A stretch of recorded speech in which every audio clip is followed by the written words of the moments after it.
ये रसूलुल्लाह की शान में गुलूफ। तो फिर आयशा फरमाती हैं जिसने ये कहा रसूलुल्लाह ने अल्लाह को देखा, उसने अल्लाह के रसूल पे झूठ बांधा। नबी तो दुनिया के अंदर दुनियावी आंख से इस जिंदगी से अपने रब को ना देख सके, लेकिन फदाइल अमाल कहता है कि नहीं, ये औलिया से एक सेकंड के लिए भी पर्दा नहीं पड़ता। एक बहुत बड़ी गुमराही इस माशरे में फैली जिसका सबब यही फदाइल अमाल बनी। वो क्या, हमारे औलिया अल्लाह मरते नहीं हैं, ये तो सिर्फ एक मकान से दूसरे मकान में इंतकाल करते हैं, ये तो सिर्फ मकान बदलते हैं। अब इस जगह पे रह रहे हैं, फिर इस जगह को छोड़कर दूसरी जगह पे चले जाते हैं, इन पर मौत नहीं आती। ये हमारे हाथ में फदाइल सदकात है। सफ़ा इसका 660 है। कहते हैं शेख अबू याकूब ने कहा, मेरे पास मुरीद आया, कहने लगा मैं कल को जोहर के वक़्त मर जाऊंगा। मैंने कहा कोई बात नहीं, आना मर जाना। वो आया, 2 रकते पड़ी, लेट के मर गया। मैंने उसको गुस्ल दिया, मैंने उसको कफन दिया, याद करना अल्फाज को, मैंने गुस्ल दिया, कपड़े फाड़े, अस्तंजा करवाया, तहारत करवाई, गुस्ल दिया, लिबास में लपेटा, कफन में लपेटा, कंधों पे उठाया, ये चुप करके प्यार आया। लेकिन जब कब्र में रखा, इसने आंखें खोल दी। मैंने कहा सरदार, मरने के बाद भी जिंदगी है? कहा भले आदमी, मैं तो जिंदा हूं, अल्लाह का हर आशिक जिंदा रहता है, हम तो एक मकान से दूसरे में इंतकाल करते हैं, हम मरा नहीं करते, हमें मौत नहीं आया करती। एक और बुजुर्ग कहते हैं, एक मुरीद आया, मैंने जब गुस्ल दिया उसने अंगूठा पकड़ लिया, इसने नहलाना शुरू किया, उसने अंगूठा पकड़ लिया, गुदगुदी कर दी होगी या चूटी काट ली होगी। मैंने कहा बाबा मेरा अंगूठा छोड़ दो, मुझे पता नहीं, मुझे पता है तुम मरे नहीं, ड्रामा कर रहे हो, तुम मरे। मोहम्मद सैयद शेखपुरी रहमतुल्लाह अलैह कहते थे, अल्लाह उनकी कब्र को जन्नत का बाग बनाए। अगर ये तुम्हारे मुर्दे मरते नहीं हैं, इनके जनाजे में अल्लाह मगफिरले हय्यना वाह हय्यना, मरा तो है नहीं, मरे हुए कहोगे तो वाह भी हो जाओगे, वाह भी हय्यना कहा करो। कहा उसने मेरा अंगूठा छोड़ दिया। इब्ने जला कहते हैं एक बुजुर्ग आए, मैंने उनको फट्टे पे रखा नहलाने के लिए, कहका मार के हंसने लग गए। एक अंगूठा पकड़ रहा है, एक आंखें खोल रहा है और एक हंस रहा है। ये 671 पे। एक और का वाकया सुनिए। अबू सईद कहते हैं एक मर्तबा मक्का में था, बहरम से निकला, दरवाजे से बाहर एक निहायत खूबसूरत आदमी को मरे हुए पड़ा हुआ देखा। मैंने जब गौर से देखना शुरू किया तो मेरी तरफ देखकर हंसने लग गया। कहने लगा अबू सईद तुम्हें पता नहीं, मोहब्बत करने वाले दोस्त मरा नहीं करते, सिर्फ एक जगह से दूसरी जगह पे मुंतकिल हुआ करते हैं। मुहम्मदुर रसूलुल्लाह सल्लल्लाहु अलैहि वसल्लम अभी शेख फरमा रहे थे। उमर ने तलवार निकाल कर कहा रज़ियल्लाहु अन्हु वरज़ा, जिसने कहा मोहम्मद मर गए सल्लल्लाहु अलैहि वसल्लम गर्दन को काट डालूंगा। मेरे नबी उठकर क्यों नहीं आ गए? कहा उमर परेशान क्यों होता है, मैं सिर्फ उतो पर्दा कीता है, असल में जाग रहा हूं, जिंदा हूं, सब कुछ देख रहा हूं। अगर तुम्हारे बुजुर्ग अंगूठे पकड़ सकते हैं, फातिमा ने 6 महीने रसूल की जिंदगी के बाद जिंदगी पाई, किसी ने फातिमा को मुस्कुराते ना देखा। फातिमा को करीब करके कहा था आका ने, फातिमा कान में कुछ कहा तो रोने लग गई। आयशा ने पूछा रोई क्यों थी? कहा बाबा ने कहा था फातिमा अब मैं तुझसे दूर जा रहा हूं, अब मेरी मौत का वक्त करीब आ रहा है, मैं जा रहा हूं। दोबारा कहा जन्नत में सबसे पहली मेरी मुलाकात तुझसे होनी है। नबी तो कहे मैं मर रहा हूं, कुरान तो कहे वमा मुहम्मदुन इल्ला रसूल कद खलत मिन क़ब्लिहि रुसुल अफ़ा इम्माता, कुरान तो कहे इन्नका मय्यितुन, लेकिन तबलीगी कहते हैं हमारे नहीं मरते। सिर्फ मरते ही नहीं बल्कि ये सफ़ा 669 है, फदाइले सदकात है। अबू अली ने कहा एक फ़कीर मेरे पास ईद के दिन आया, खस्ता हाल, पुराने कपड़े, कहने लगा कोई पाक साफ जगह है जहां मैं लेट के मर जाऊं? कहा आ जाओ, लेट जाओ, मर जाओ, बड़ी खुली जगह है। वो आया, लेट गया, मर गया, और जब वो मरने लगा एंड हो गया, हवा निकल गई, मैंने गुस्ल दिया, कहने लगा बेवकूफ मुझे मुर्दा ना समझना, मैं जिंदा हूं, क़यामत के दिन पूरी वजाहत के साथ तेरी मदद करूंगा। रसूलुल्लाह ने तो कहा था फातिमा से खुदी मिन माली मा शिअति, जो जी चाहता है मेरे माल में से ले ले, अमल कर लेना। अर्श वाले ने पकड़ लिया तो मोहम्मद की बेटी मैं छुड़ा न सकूंगा। सल्लल्लाहु अलैहि वसल्लम। उस हदीस को भी सामने रखिए। और ये सफ़ा 711 फ़दाइल सदक़ात। कहते हैं मौलवी ज़िक्रिया साहब, अरब की जमात एक सखी की कब्र पे गई, ऊँट पे सवार होकर गए। वो कब्र वाला ऊँट वाले के ख्वाब में आया और कहने लगा, तुम आए हो खाली पेट वापस चले जाओ, मुझे अच्छा नहीं लगता, ये ऊँट मुझे बेच दो, इसके बदले में असील ऊँट घर खड़ा है वो ले लो। ख्वाब में सौदा तय हुआ। लफ्ज है मौलवी ज़िक्रिया साहब के, कब्र वाला उठा, कब्र से निकला, ऊँट को ज़िबा किया। कब्र वाला उठ के बाहर आके ऊँट ज़िबा करके फिर कब्र में चला गया। आगे पुलिस की चेक पोस्ट लगी हुई थी, बेगम को मिलकर क्यों नहीं आया? यतीमों के सर पे हाथ रखकर क्यों नहीं आया? कहा हम गोश्त खा पी के जान बना के पेट भर के जा रहे थे, सामने से एक नौजवान आया, तुम में फुला इब्ने फुला कौन है? कहा मैं हूँ। कहा मेरे बाप को कोई चीज़ बेची है? कहा सौदा ख्वाब में कब्र वाले से ऊँट का हुआ था, कहा उसके बदले ये ऊँट ले ले। मौलवी ज़िक्रिया साहब कहते हैं ये सखावत की हद है कि मरने के बाद भी कब्र पे आने वालों को खाली पेट नहीं भेजा। कब्र पे आए थे या किसी होटल में गए थे? ये गए कहाँ थे? कुरान से सुनिए, अलम यरौ कम्मा हलकना क़ब्लहुम मिनल क़ुरून अन्नहुम इलैहिम ला यरजिऊन। इनसे पहले हमने कितने ही लोगों को मारा है, कितनी ही बस्तियां हलाक हुई हैं। सुनो मालिक का फैसला, अन्नहुम इलैहिम ला यरजिऊन। रब का फैसला है जो मर के अगले जहान चला जाए वो वापिस नहीं आया करता। अशरफ अली थानवी अशरफ उस ज़माने में लिखते हैं नाना जान के बारे में। नाना जान हज पे जा रहे थे, डाकुओं ने हमला किया, मर गए, कत्ल हो गए, ख़त्म हो गए। रात हुई तो नाना जान मिठाई का डब्बा लेके नानी अम्मा को सलाम करने पहुंच गए। कहने लगे किसी को ना बताना, हर जुमेरात को आऊँगा, मिठाई लाऊंगा। कहा अच्छा ठीक है। थानवी साहब के नाना नहीं बताती।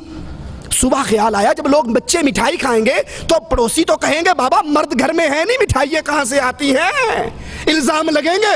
कहा भाई नहीं परेशान नहीं हो। रात थानवी का नाना आया था। थानवी साहब कहते हैं उसके बाद नाना जान फिर सारी उम्र हमारे घर में दोबारा नहीं आए।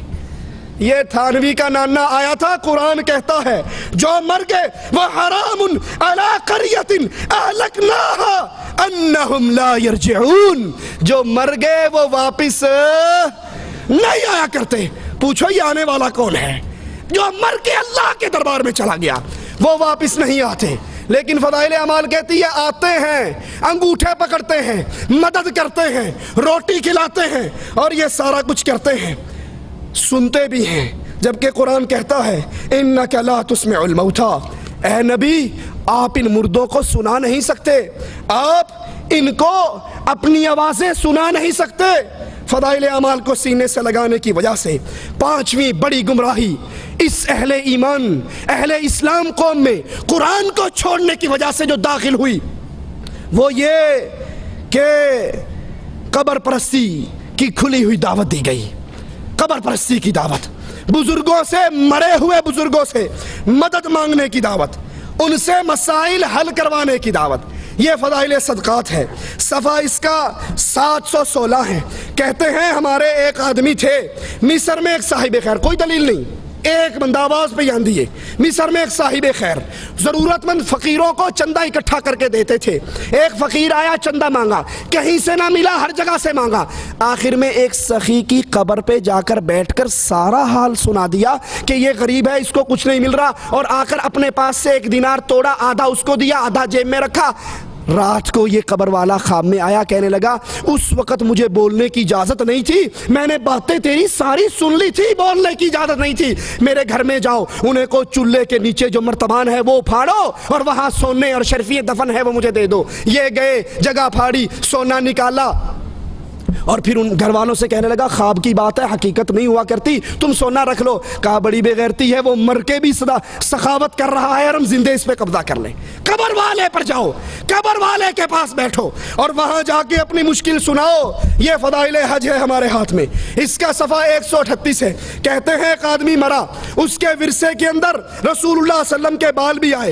एक भाई ने सारे बाल ले लिए और एक भाई ने माल ले लिया। माल वाले का माल ख़त्म हो गया, बाल वाले को अल्लाह ने बड़ा माल दिया।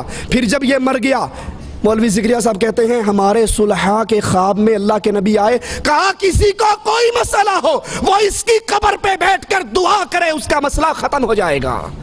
ये फदाइल हज है। मौलवी ज़िक्रिया साहब कब्र परस्ती की दावत कैसे दे रहे हैं आप भी सुनिए। कहा जब तुम मदीने में जाओ, नबी सल्लम की कब्र के पास जाओ, अपने सर को झुका कर रखो, नबी की हैबत दिल में बैठाओ और याद करो नबी की जो कब्र है, नबी की जो कब्र है वो कब्र दुनिया की सारी जगहों से अच्छी है, बल्कि रसूलुल्लाह की कब्र का वो हिस्सा जो आपके जिस्म से लगा हुआ है वो काबे से अफजल है, वो अरश से अफजल है, वो अल्लाह की कुर्सी से अफजल है। फिर बैतुल्लाह का तवाफ छोड़ के इसी कब्रों का तवाफ किया जाए ना। हमारे पास तारिक जमील साहब की कैसेट यहीं पर मौजूद है, कोई भाई लेना चाहे तो दे सकते हैं।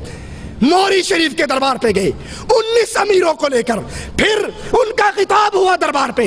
उनके खिताब से पहले गद्दी नशीन ने खिताब किया। उसने कहा मौलवी तारिक जमील और 19 तबलीगी अमीरों ने जिक्र में, फिक्र में, हमद में, नात में, कवाली में, समा में, वजद में, एक एक काम में शिरकत की। हम समझते थे हमारे दरमियान बड़ा फ़र्क है, लेकिन मौलवी साहब का अमल देख के हमें तो यकीन हो गया हमारे दरमियान बनना तो बड़ा होता है, बननी का फ़र्क भी नहीं है। मैं मौलवी तारिक जमील को दावत देता हूँ, इस स्टेज से आकर दावत का काम करो जहाँ इश्क मुस्तफ़ा हो और खौफ खुदा हो। फिर मौलवी तारिक जमील साहब ने बयान किया वलीउल औलिया की शान, वलीउल औलिया, कुतुब, गौस, अब्दाल, और नीचे से नारे लगे, नारे हैदरी, नारे रिसालत, नारे गौसिया, या अय्युहन नबी। इसका तर्जुमा किया है गैब की खबरें बताने वाले और मजमा बरेलवियों का, उनके उर्स का। नीचे से नारा लगा, नारे रिसालत। ये कब्र परस्ती की दावत है। कब्रों पे बैठो, कब्र वालों को हाजत सुनाओ। और कुरान ऐलान करता है वल्लज़ीन यदऊन मिन दूनिल्लाह ला यख्लुकून शैआ वहुम युख्लकून अमवातुन गैरु अहया वमा यशउरून अय्यान युबअसून। तुम तो कहते हो हमारे तबलीगी आलिम ने कब्र वाले को कहा, उसने सदका किया, ऊंट ज़िबा किया। कुरान कहता है जिनको तुम पुकारते हो इन्होंने किसी चीज को पैदा नहीं किया, ये खुद बंदे दे पुत्र ने, ये खुद मखलूक है। और हालत क्या है, अमवातुन गैरु अहया, ये मुर्दा है, ये जिंदा नहीं है। इन्हें तो ये भी नहीं पता उठाया कब जाना है। बहुत बड़ी बदअकीदगी अहले ईमान में, मुसलमानों के अंदर इस कुरान को छोड़ने की वजह से, इन फदाइल अमाल को अपने सीने से लगाने की वजह से जो फैली, उसमें एक बड़ी खतरनाक बात रहबानियत की दावत, सूफियत की दावत। ये हमारे हाथ में फदाइल दरूद है, मुश्किल कुशाई की दावत, इसको पुकारो उसको पुकारो। एक कहता है फदाइले दरूद के अंदर, मैं हज पे गया, सफ़ा 116 है, मेरी माँ मर गई, वहीं रह गई, मुंह काला, पेट फूल गया। मैंने कहा ये क्या मुसीबत आ गई। अचानक मदीने से देखा एक अबर आया, नीचे उतरा, उसमें से बंदा जाहिर हुआ, माँ के मुंह पे, पेट पे, जिस्म पे हाथ फेरा। वो फेरते ही फौरन ही माँ बिल्कुल ठीक ठाक होगी। मैंने कहा तू कौन है? कहा तूने नहीं पहचाना? कहा नहीं मैंने तो नहीं पहचाना। कहा मैं मोहम्मदुर रसूलुल्लाह हूँ। अल्लाह के नबी अली और आयशा की सुलह के लिए क्यों ना आए? अल्लाह के नबी उमर को शहीद होते हुए बचाने के लिए क्यों ना आए? अल्लाह के नबी उस्मान जब गिरफ्तार थे, प्यासे थे, इस प्यासे की प्यास बुझाने के लिए क्यों ना आए? अल्लाह के नबी हसनैन करीमैन को कूफियों के शर से बचाने के लिए क्यों ना आए? तेरी माँ मर गई तो अल्लाह के नबी सल्लल्लाहु अलैहि वसल्लम ने फौरन आकर उसके मुंह पर, अल्लाह के नबी पे इतनी बड़ी तोहमत। आयशा फरमाती हैं औरत बैत करने के लिए आई, पर्दे के पीछे से हाथ आगे किया, आका की नजर उंगली की पोरियों पे पड़ी। कहा आयशा इससे कहो हाथ पीछे करे, मोहम्मद नाम महरम औरतों की उंगलियों को देखना भी बर्दाश्त नहीं करता। और जालिम इतनी बड़ी रसूलुल्लाह की तौहीन कि अल्लाह के नबी अलैहिस्सलातु वस्सलाम ने उस औरत के मुंह पे, पेट पे, जिस्म पे हाथ फेरा। और वही सूफियत की बात, रहबानियत की दावत इस किताब ने कैसे पेश की, ये देखिए हमारे हाथ में 356 सफ़ा है, फ़दाइल आमाल है। कहते हैं अब्दुल वाहिद मशहूर सूफी हैं, एक रोज़ नींद का इतना गलबा हुआ, सो गए, रात को ख्वाब आया। ख्वाब के अंदर वही एक हसीनो जमील खूबसूरत रेशमी लिबास में लिपटी हुई लड़की नजर आई। कहने लगी तू सो रहा है, फिक्र कर मेरे लिए, भाग दौड़ कर। उठे और उठने के बाद कसम उठाकर कहा आज के बाद कभी नहीं सोऊंगा। और 40 साल तक ईशा की वजू से फजर की नमाज पढ़ते रहे। रसूलुल्लाह के पास 3 सहाबा आए थे, तफसील का वक़्त नहीं, और यही कसम खाई थी। एक ने कहा रात को नहीं सोऊंगा, एक ने कहा इफ्तार नहीं करूंगा, तीसरे ने कहा शादी नहीं करूंगा। नबी ने पकड़ कर कहा तुम में सबसे अल्लाह से डरने वाला मैं हूं, सुनो या